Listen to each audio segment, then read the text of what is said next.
Good afternoon. Good afternoon. It is such a wonderful time in our city of Winston-Salem, North Carolina. I would like to bring a comment to you from the mayor.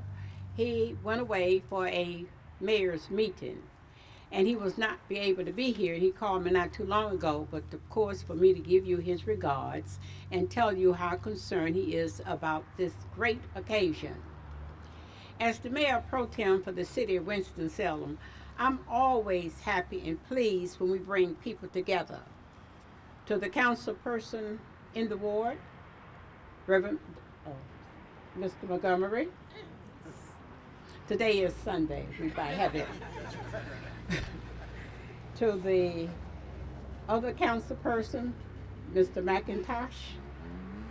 To all of our guests here, and to all of you who participate to help us to have a wonderful city.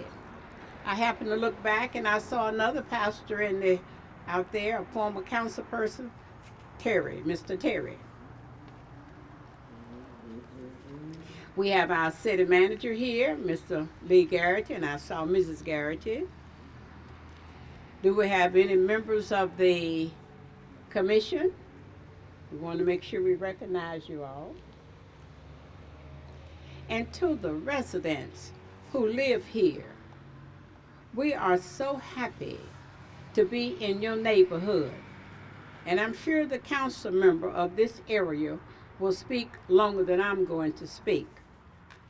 But as I think about the hard work Ms. McCullough and the staff put into this to make a difference for all of us in this city, to stop and pause and respect and appreciate history.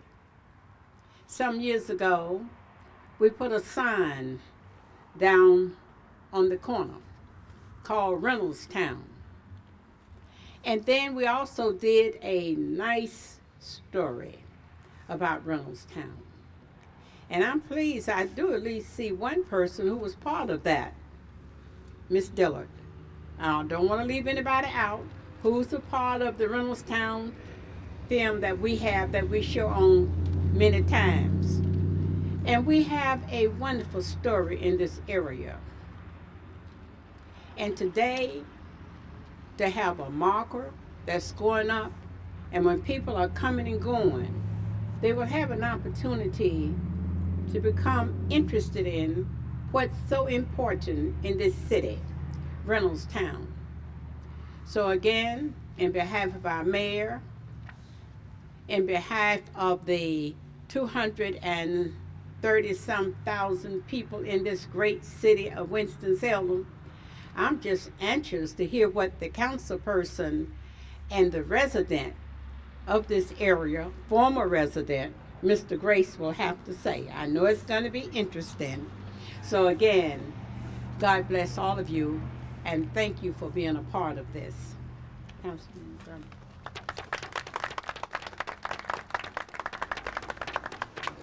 Today, as we unveil this historic marker in this neighborhood, is one that is, in my opinion, long overdue in the sense of entrenching the history of this neighborhood and this community in a way that memorializes its past, looks at its present, and then begins to look at the future. When you look at this neighborhood and the community, some of you even more than I can attest to what this neighborhood and what this community means and has meant and continues to mean to the city of Winston-Salem. When you look about and you see what has been produced, the children and the families who have been reared in this neighborhood, you had individuals from every walk of life, you had individuals from every job and every status that had been able to reside in this neighborhood. Individuals who were homemakers, individuals who were teachers, individuals who were principals, individuals who were janitors, individuals who were doctors, and others who all lived in this community.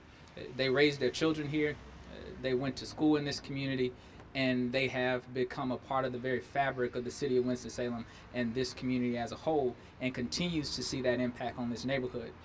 Today we see a neighborhood that still exists with those who have remained in the neighborhood and remained in the community. We have beautiful homes that still exist with beautiful architecture and architectural features that are here, but we also look to the future of this neighborhood and of this community. And one of the greatest things that I'm happy about is about the fact, one, of the history that we see here, but then also the fact that we and those who live in this neighborhood and community can attest to the fact that there is a need again for investment in the neighborhood today. And that's why I'm happy that on last year, many of you all and others approved bonds. And part of those bonds were for TURN, which stands for Transforming Urban Residential Neighborhoods. And I'm happy that Reynoldstown is one of the neighborhoods that qualifies for the TURN program, for meaning that there's opportunity for investment in housing in this neighborhood, meaning that the historic structures that we see in this community today have the opportunity to continue to be preserved for the future and the future entrenchment of what we see as this community, and those who continue to live here and those who want to continue to rear their children in a neighborhood that has so much rich history and so much rich roots in the fabric of our city. So again, I say to the neighbors, to the community, thank you for what you have contributed to this city. Thank you for what you continue to do for the community. And this community owes you a debt of gratitude that check has not yet been written for. So hold us accountable to make sure that check does get written so that this community gets what it deserves. Thank you.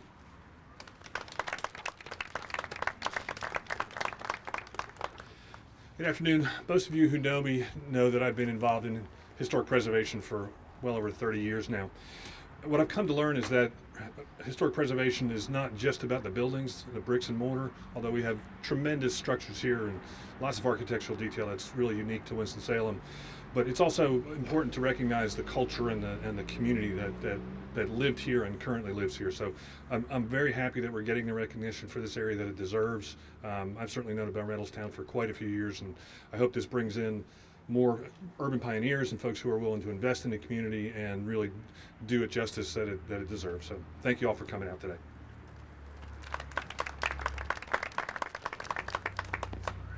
Good afternoon. My name is Carl Leake, and I'm a member of the Forsyth County Historic Resources Commission. On behalf of the commission, we would like to thank you all for coming out. I would like to provide a little bit of backdrop on Reynoldstown just to prepare us for the rest of this occasion. The Historic Marker Program started over 10 years ago, and to date we have placed over 40 markers around our community. Reynoldstown Historic Marker helps to bring awareness to a neighborhood that was created by the R.J. Reynolds Tobacco Company. Originally, it was supposed to be a rent-to-own model, and it started around the 1920s and 1930s.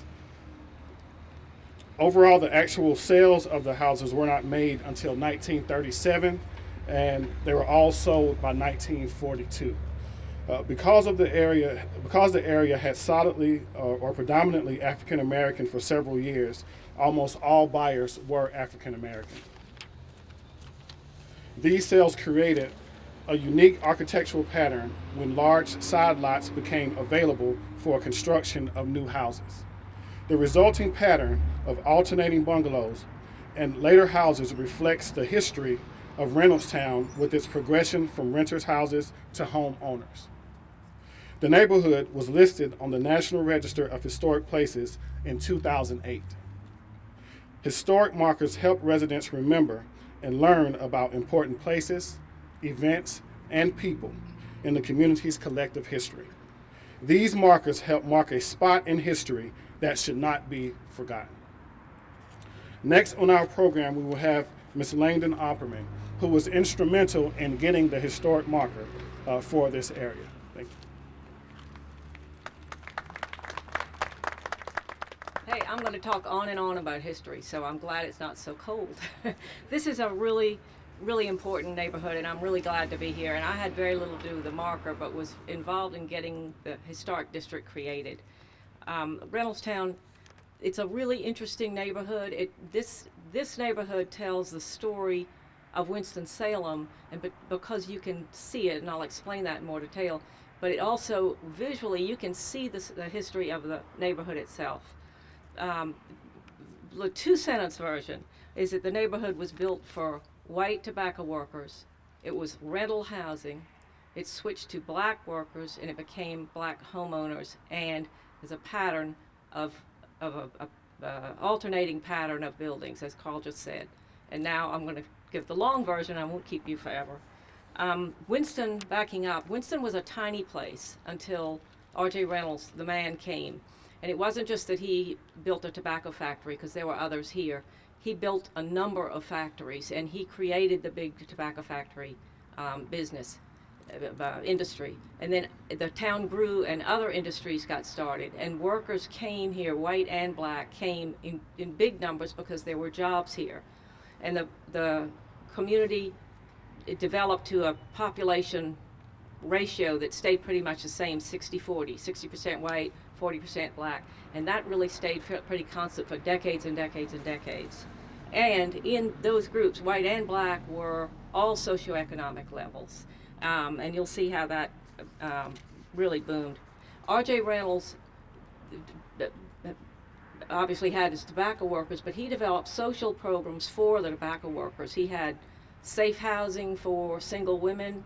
He had programs for babies, for health, and he had housing programs. And Reynoldstown is one of those, and it was, I won't go into this part, but it's a fascinating story itself on the development of neighborhoods and how Reynolds was able to push through programs that hadn't happened, like the city paying for sewers. And it was in the Charlotte newspaper, and there was a bit of it there first. But what this section was built for white tobacco employees, mostly for the tobacco employees, and it was a rent-to-own program, and that was part of his social program. It was meant to have people move on to become homeowners. It is a very distinct neighborhood. It's got distinct boundaries. It has 6 avenues, and they are from 8th to 10th. And that's what it was, and that's what it is today. Now, I say it was white. There were the last street down, Jackson Street, was for African Americans. Now, that was the low street. It was the bottom land. It was near the stream. It was the least desirable area. The nicest area was on the ridge, which is Cameron, and the larger houses are there. But what you should know is that Reynolds also developed a similar neighborhood for colored employees, and that was where the Rupert Bell Community Center is now, where Dunleith Street and others were. And that's gone now, but that was there as well. Also, I should say, this was called Cameron Park. We don't quite know when the name Reynoldstown came to it, but it was called Cameron Park when it was built because it used to be the Cameron Farm, and it was called the Cameron Lands. And I think it was 80-something acres or something like that.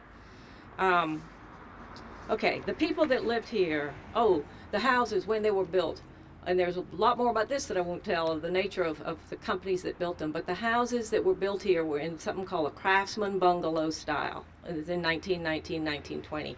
And people now, I hear people talk about bungalow as meaning a little house. That's not what bungalow meant. Bungalow was a style. There are bungalows were great big expensive houses and also small houses. And to give you an idea, Reynoldstown house is a bungalow. So we had bungalows.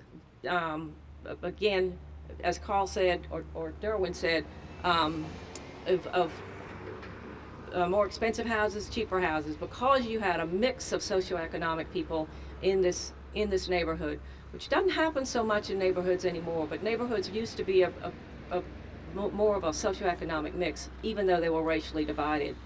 And also, these houses had big side yards where people could have gardens. Now, the racial makeup of this neighborhood changed abruptly. In 1931, Atkins High School was built. It's just a few blocks up on Cameron. The new principal was John Carter.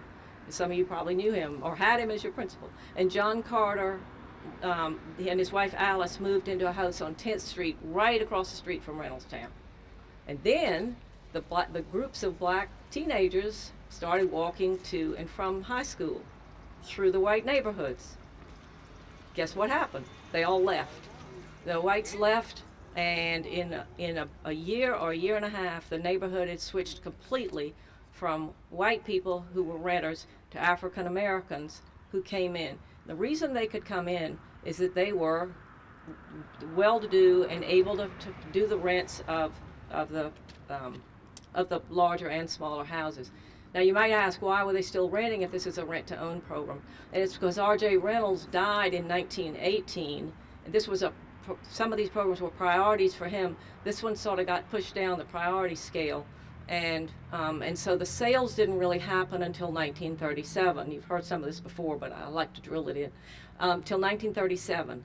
And so by then, all the people that lived here were black, so most of the owners, sorry, I say black and African American interchangeably because I talk too fast. So most of the owners were African American, but they just not only bought the houses, they bought the side lots. Were big, and so they built houses there, but this time they built them in the styles of the 1940s.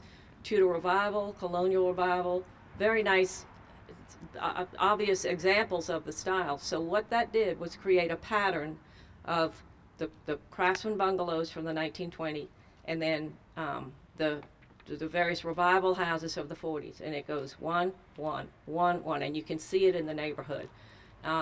And that in that way, again, I keep saying this, but this neighborhood visually tells the story. And it tells a story of a switch from the white to the African American, from renter to owner, and recognize that the African Americans that were buying these houses and building the new houses shows the prosperity of African Americans at the time, the development of a middle and upper class African Americans, and that was not happening in other cities. What you had was, early on, sharecroppers came from South Carolina in boxcars to be tobacco workers, and they worked long, hard hours, and in a few decades, they were sending their children to college. And again, that happened here. That didn't happen in other cities. It happened a bit in Durham. But Winston-Salem was like Atlanta is now. It was a real place of opportunity for people to go. This is an important neighborhood. This is one of the very, very few early African-American neighborhoods that's left, that's intact. It's the most intact. It visually tells a story. It had very prominent residents. Hosea Price was an attorney here. The Kennedys, both husband and wife, were attorneys. Clark Brown, who I think a lot of you may have known. Albert Anderson, who was principal of several schools, and the Anderson Center is named for him. And Togo West, who became, I'll get this right, Secretary of the Navy and Secretary of Veterans Affairs, is that right? He grew up here, and it's quite an important neighborhood. We've lost Columbian Heights, we've lost so many. And I think that I will stop. But, I do want to read one thing from the National Register nomination. The sum of it is, these buildings are united historically and aesthetically to convey a visual sense of the area's history. It's a very important neighborhood, and I loved everything you said, and let's all work to make that happen. It's a neighborhood that's intact enough that it can still be what it always has been, is a very healthy neighborhood. Thank you.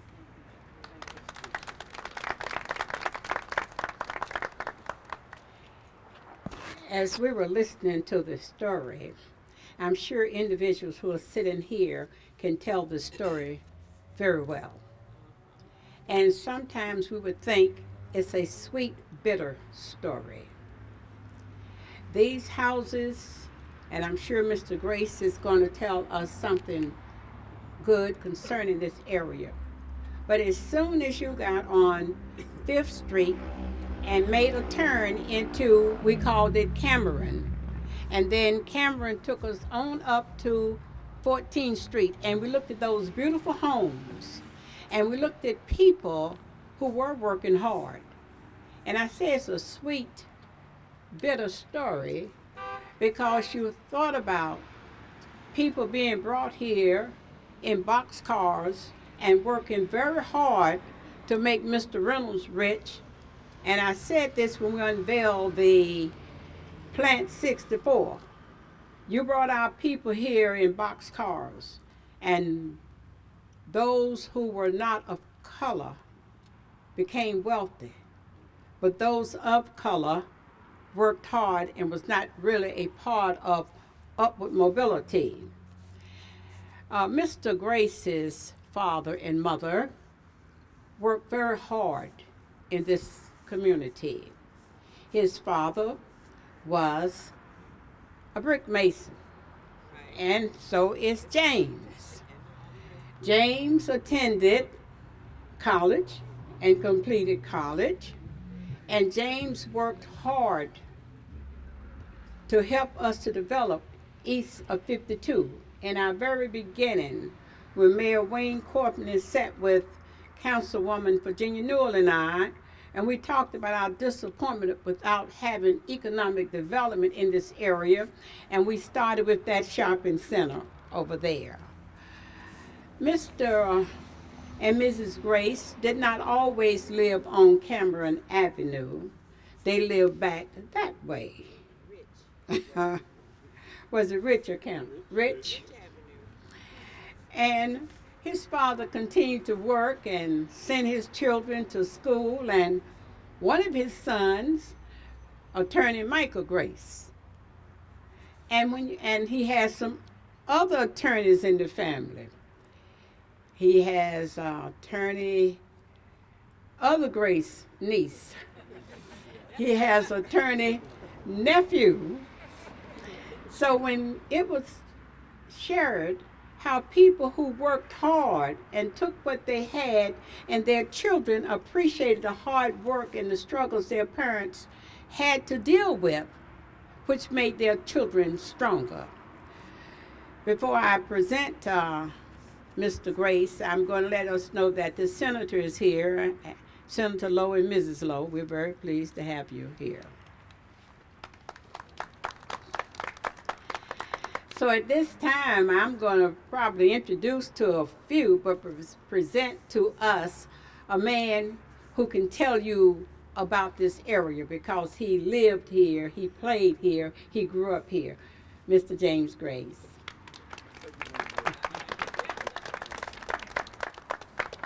Thank you, Mrs. Burke, for that lovely introduction and build-up. I don't know whether I can live up to that, but I'll try. And to the other platform guests. While I was sitting there, I too was thinking, this corner here represents the epicenter of my world when I was 6 years old. So right here, I could travel to 5th Street on the west, on the north, 14th Street, Daddy-O's patio on this eastern side over here, or west, whatever that is. And I was 6 years old. On Saturday morning, it was my responsibility to get up and take the rest of the kids downtown to go to the movies. And so when we look around today and see the changes, I had no idea when I was younger that things could devolve to where people go to school in a neighborhood and live 2 blocks away and never walked. Willie's store, which everybody knew about in the neighborhood, sat right there on that corner, right in the creek almost. I remember when Nat King Cole and his family visited a family that used to live in that house where that blooming tree is over now. It's no longer there. I had my first kids right over there. I went to Skyland School after I attended 3 years of Catholic school because I was too young to go to public. I think there was a mistake on my parents' part. But anyway, my parents live up here, and Mrs. Burke spoke about Mr. Anderson, who was a principal. The GI Bill, when I got home from Vietnam, allowed me and my family to purchase that property. We lived over here on a 4-room house. There were 9 of us. And you know, I had the audacity to bring my college roommates home with me when I came home, and my brothers and sisters looked at me like I was crazy.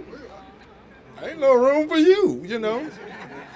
But Atkins High School, during this time of year, the only thing you could hear was the cadence of the band beating. It's just like it reverberated all over the neighborhood. Sort of like everything is all right. School football season is upon us, you know. Swimming pool at Skyland, swimming pool at 14. The culmination of each and every September was the swim meet between the 2 of them. You know, I mean, we had some real swimmers, you know, and amidst this environment now where not many of our kids even know how to swim. Up the hill at Atkins High School, 9th grade, Mr. Earl taught civics. first lesson in civics was that a citizen has a responsibility to know what's going on. That is your primary responsibility. If you don't know what's going on, then whatever happens to you is your fault. So as we look at this neighborhood, and let's not be fooled by what's going on in some of these neighborhoods, because I've done a lot in housing here. I have seen an awful lot of children who live on the floor. And a lot of y'all know what I mean by that. When they come home, they take their clothes off and they put it on the floor. Ain't no closet space. Ain't enough room for them to live in there. They don't. Their bed is on the floor. They don't have a box spring to sleep on. And then when we take them through this other experience, what I'll explain in a minute, I used to be on the safety patrol right here on this corner. I got to be in the 8th grade, so I was the captain of the safety patrol. Each captain from every school got a free trip to Washington, D.C. every year. So I got to go. Get to D.C., stopped in front of this big fine hotel, let all the white kids off and sent us to the Y. My first conscious experiences of socially how America really worked. Because being in this community, I had no idea. I only saw black people. We had black insurance bus, y'all know that story. So we had everything, Carolyn. We were very insulated. Porter, you know this. I mean, we had everything. At least we thought we did. You know, we did. I mean, that was our reality. You know, going to high school or going to school meant on the weekend, Winston-Salem was the most socially conscious city I've ever been in. Because from Friday evening at 6 o'clock to Saturday night at 12, we were walking from here to past the train station, the Happy Hill Gardens, the Cleveland Avenue, and Boston to go to parties, house parties. Everybody had those. Everybody enjoyed it. Nobody fought and did, well, a little altercation sometimes, but not much. But here we are. Here we are in the midst of a transition, not only in this community, but in the country. You know, we have abdicated our responsibility because we are allowing those who have to continue to have more. And the pie just won't split down to these people who live in this community. There used to be a tacit responsibility between corporate America and us, the people, we the people, that for the use of the areas in common, and I wrote these down because I didn't want to miss one. I might have missed a few. The areas in common that I'm talking about: schools, roads, highways, colleges, universities, technical colleges, airports, transportation stations, train stations, ports, docks, police, and the military are all used by corporate America for nothing. It belongs to us. And so they have cut off wage increase and taken care of the worker. There is no money for us, for this community, for people here who just want a job and work and take care of their families. And it is our sole responsibility to come together, deliberate, and do something about this mess. It's not up to the city. The city only comes at the second stage when we made up our minds what it is we want to do. The city can be a great resource to all of this effort, but we, the people, we have to come up with the ideas and support something that sounds reasonable and quit being compassionate instead of being intellectual, because intellectual is a bigger part of this game too than we have let on. We have to think about and deliberate to make decisions. And then we have to listen to people who have come before us that's got something to say and know what to do. We've lost all of our respect for our older people, so it's just like, let's kick them to the side. Yeah, you've been through all of that, don't mean nothing to me, I'm young. Well, there you go. There you go. All of that wisdom out the door. You don't have to make all the mistakes that I made. I'm going to stop here because I could go on and on about this community because it is heartfelt. I had so many wonderful experiences growing up here. I've never been able to just be a child and kid because I had 8 sisters and brothers under me. I changed so many diapers when I was a young man that I thought I was a washerwoman. But I always felt a responsibility for my family and everybody in this neighborhood because all of us had built relationships, and it is sad sometimes to see how some people have turned out and how others have just grown. And we got too much waste. And my last parting shot is, we don't have enough fun. Everything is so serious. Light up. We really appreciate you sharing those thoughts. And as you were talking, we could reflect back, seeing what did happen during those days. You see that house over there? A Mr. and Mrs. Brown lived in that house. Mrs. Brown was a teacher, and Mr. Brown did maybe custodial, some kind of work. But they came together and they sent both of their children to college. One's an attorney and was in the Washington area, and I've forgotten where the daughter lives. But that's a beautiful home. Isn't it nice, that house there? And they were such fine people with so much dignity. People knew how to love and respect each other. This part of the program says memory sharing by others in attendance.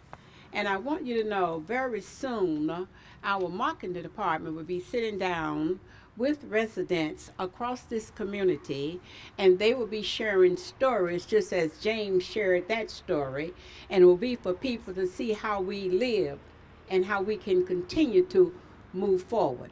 Do we have anyone here? We're not going to keep you all day because pretty soon it's going to get cool out here, really cool. Anyone would like to share a story? I'd like to just share one. Lauren Dillard, all right? Ms. Dillard. My name is Lauren Dillard. Yeah, I was raised and born here. What brought me to remember talking when she spoke of Jackson Avenue down there at the creek. When I was born, it was Baltimore.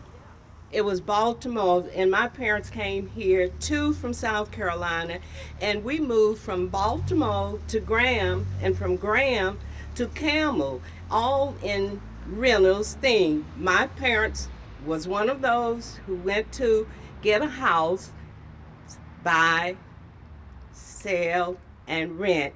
So I am a product of Reynoldstown all the way through, from birth to now. Do we have anyone else who would like to share a story? Carol needs to talk about her daddy's stove. Carol, you want to come talk a little bit? About your daddy's stove. Talk about Mr. Yeah, I'm Carolyn, and my daddy was Willie Henry, who had the. Oh, I'm sorry. I'm Carolyn Henry, and my daddy was Willie Henry, who had the grocery store right there for so many, many years. And as Grace said, we all was one big family. We had a ball. Everybody knew everybody. We helped everybody. Everybody helped us. We just had a ball, and it was a wonderful neighborhood, and I'm proud of it, and I'm still here after 62 years. Thank you. Yeah, that house right over there, Dr. and Mrs. Walker lived right there. Oh, we have, Dr. Lee on up the street, Dr. oh, Jordan. yes, and Mr. Kennedy, Attorney Kennedy's mother and father, they lived up that way. And Attorney Kennedy and Mrs. Kennedy lived on 25th Street, not too far up on the hill there between Jackson and Boyne Boulevard. And then, of course, they moved further out. So we started to have that history where people lived and how they were coming and going. But the main thing, they had pride. Right. They had pride. People knew how to love each other. Do we have anyone else who would like to share a story? One that will knock us all off our feet. So we've given you a chance, but we will come together. And I believe the next part of our program will be the official marker unveiling.